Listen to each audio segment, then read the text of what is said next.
大家好呀，我是花散里。今天我們來聊聊現在在日本買投資房是一件多麼愚蠢的事情，尤其是今天要聊的東京单間投資房，大部分都是幾乎一眼血虧。這是我在日本生活中常有的話題，但是好像中文互聯網上的日本圈都沒見幾個人做這個話題，也不知道是為什麼。最近幾個當代日本生活話題的視頻意外的效果還不錯，而且私信詢問類似話題的粉絲也不少，所以選了這個話題。喜歡的話別忘了點讚訂閱呀。其實這種城市的單間投資房過去在日本也比较有人氣，但是最近幾年很多中產階級都發現怎麼算怎麼虧，現在主要是外國人在買了。原因也很明顯嘛，日本年收入500-600萬的人比較多，當初貸款花2-3千萬買了一個城區小房子租給學生或者是社會新鮮人，就會感覺這對每個月的收支幾乎沒有任何影響，但是多年之後房子就是自己的了，有實力直接全款多買幾套的話，感覺也是一種躺平的方式，任誰都会覺得很有魅力。而外國人中，好吧，就是中國人中，本来就有父母买一套給自家的小孩，让他自住完再收租，小孩在日本的生活压力会大大减小，那金錢上是不是虧本買賣也就無需太在意了。以前和朋友聊天時互通了工作年收入之後，對方也是建議我即使自己不住也大可以先多買一套收租用的投資房，于是我也找过华人中介咨詢過，当然我是沒有買房的，除了我個人對於保留選擇權利很看重呀，喜歡換生活環境呀之類的性格原因之外，一個重要原因就是我打算長期生活在日本，所以不可能去用幾年工資的本金做在日本虧本的投資，於是我現在就住在這樣的單人房間中租房。總之我們先介紹一下中介人員想要推銷給我這種房子時會用什麼樣的話術。當時對方的起手式是有一份被動收入很棒吧，比如房租這樣這話完全就沒法反着接嘛，總沒有人會說自己先天打工身體就喜歡拼命工作還一點微薄的工資吧。接着就該聊怎麼搞的這房租的被動收入了唄。當初中介想向我推銷的房子那是真垃圾，是一個30平方米的 1DK， 要價大約3500萬日元，預計房租是每個月13萬日元左右。但是作為在東京生活的人，我一眼就看出這玩意兒離城區也太遠了，我自己肯定不會住這麼遠，畢竟我可是體驗過從三鷹聊到東大的通學地獄，自然也是直接質疑了這個。中介就回答說步行到最近的車站大約是7分鐘，其實還挺方便的。然後我就問他這個房子的大小大概是個什麼概念。這裡要說明，日本說房子面積時一般是沒有公攤面積、牆體面積，也不算陽台的。當然這種陽台並不屬於這個房子，只是可以隨便用而已。我又是一直在租房子住的，所以只看面積大小有點抽象。總之解釋下來就是主要區域是一個大約14平方米的臥室和一個大約11平方米的廚房空間，其他的是衛浴和一些儲物空間，還帶了一個大約5平米的陽台。總體來說還挺合理的，大陽台也會對吸引租客有利，於是談錢。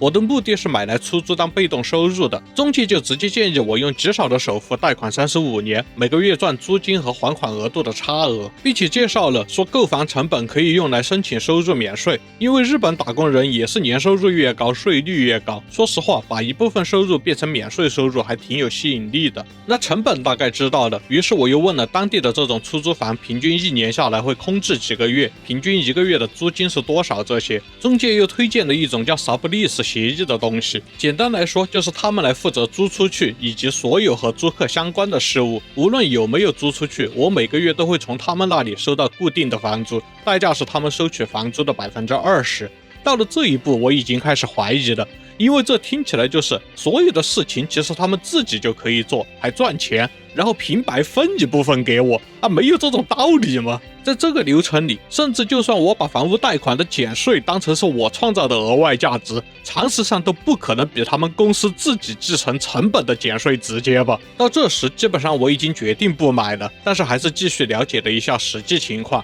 剛剛這一段裡面的坑，現在為止我所知道的已經非常非常多了，容我細細道來。首先就是這個減稅其實幾乎沒得減，理解成每年的貸款成本都可以用來減稅的話，那確實很棒。但是事實上，既然是投資房，當然不可能平白的給我減稅了，不然那不就成了把部分風險轉嫁給全體納稅人？這麼偏袒投資者的話，那日本政府就別幹了。事實理所當然是，虧損的部分可以作為個人成本免稅，如果是正收益的話，會加入到其他收入中，按照更高的个人所得來課稅。其次，正收益其實幾乎不存在。3500萬35年還清的話，算下來每個月要還的貸款是11.76萬，而這個房子現在的租金也才13萬多。如果簽了 sublease 協議的話，扣 20%， 其實已經是固定虧損的狀態了。即使沒有簽這個協議，出租時一般還要給租房中介年租金的 10% 呢，幾乎啥也沒撈到。而且虧的可不止這麼一點，作為房屋主人的各種稅費一年下來可不少，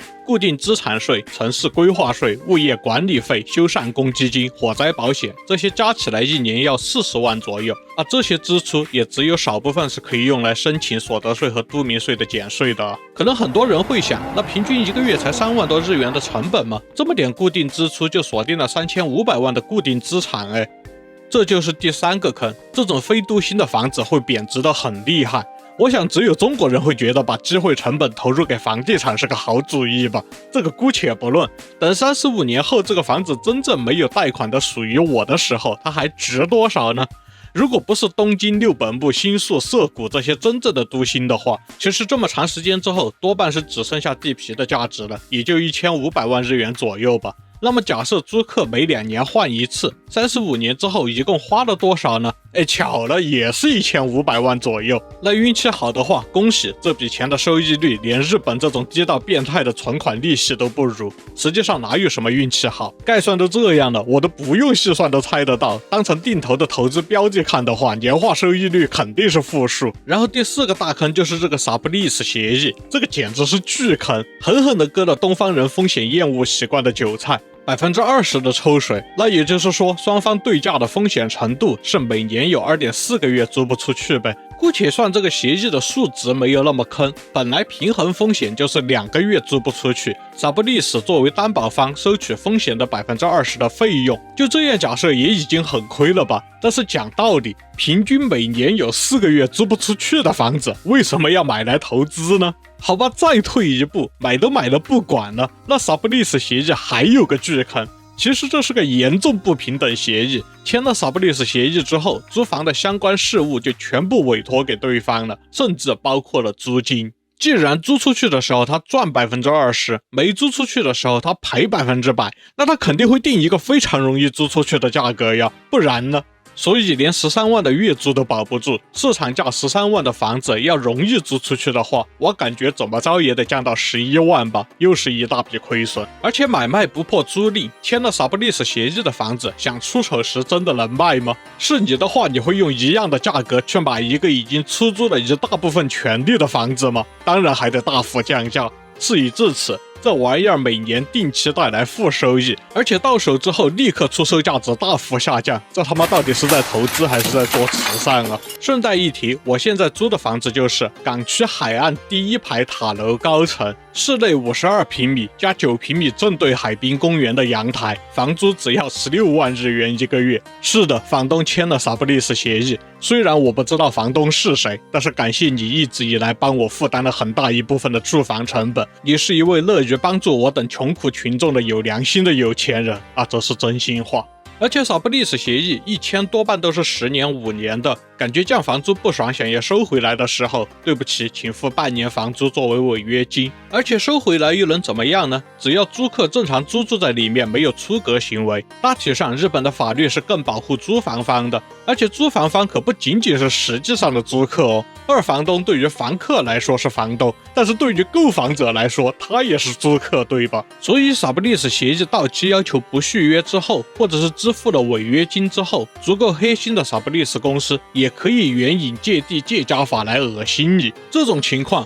無論是交了違約金之後，還是不續約之後，其實以前都是有過法院支持 sublease 公司主張的判例，也就是你作為房東不能單方面的大幅修改租房條件。到了這一步，那可真就是前路漫漫了。当然 sublease 協議本身只是一種風險計價協議，一般來說也不太會遇到那麼黑心的 sublease 公司，而且自己還毫無防備。只是日本的房子就是會買了之後價值一直跌，所以這種協議用在這種情況就是很容易虧。實際上過去20-30年，日本買了 one room 投資的人，很多房產中介都知道，你作為長期投資的話，幾乎沒有不虧損的。這在大部分投資論壇上都是共識。當然，2011年到2015年以及最近幾年，日本房價都有一波大漲，在這期間控制好时機的人是有的賺的，但是也就一點點，因為短期買賣房產稅費上花的太多了。最近這一波對於這種投資的利好差不多已經見底了。一位學長在這次房價上漲之前就在梅田買了投資 One Room， 說是從去年開始收益就變成負數了。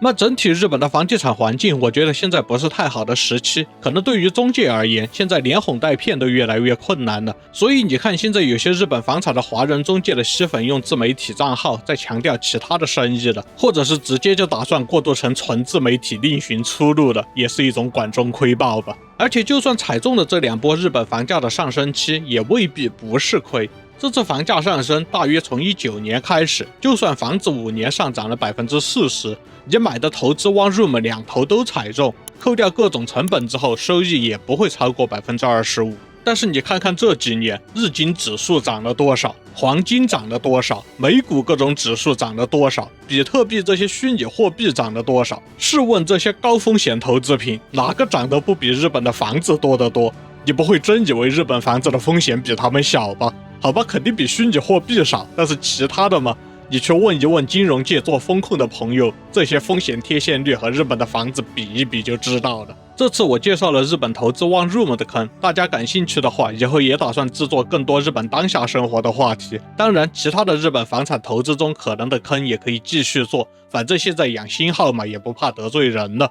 總之都看到這兒了，別忘了點讚、訂閱、hype7分和硬幣哦。我們下期再見。